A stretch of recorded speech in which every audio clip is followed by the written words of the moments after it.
Your noise will not silence the truth. Neither does it provide any help in our investigation. Para ipangalandakan ninyo na inutil at walang silbi ang Blue Ribbon Committee is not only insensitive to its members, but an insult to our fellow Filipinos who have consistently followed and monitored our hearings. Mga kapatid, alas 5:30 na. Ito na mga bumabanderang balita. Contractor versus PBBM. Unang impeachment complaint laban kay Pangulong Marcos. Inendorso ng congressman na isa rin umanong kontraktor. Bunoan sa Blue Ribbon. Dating DPWH Secretary Manuel Bunoan humarap sa muling pagdinig ng Senado sa flood control scandal. Wala na sa Pilipinas. Atong Ang matagal na raw nasa ibang bansa ayon sa whistleblower na si Dondon Patidongan.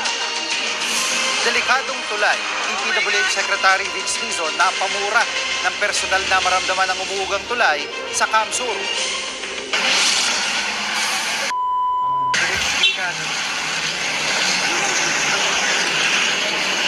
I can even feel it. I can feel it with you.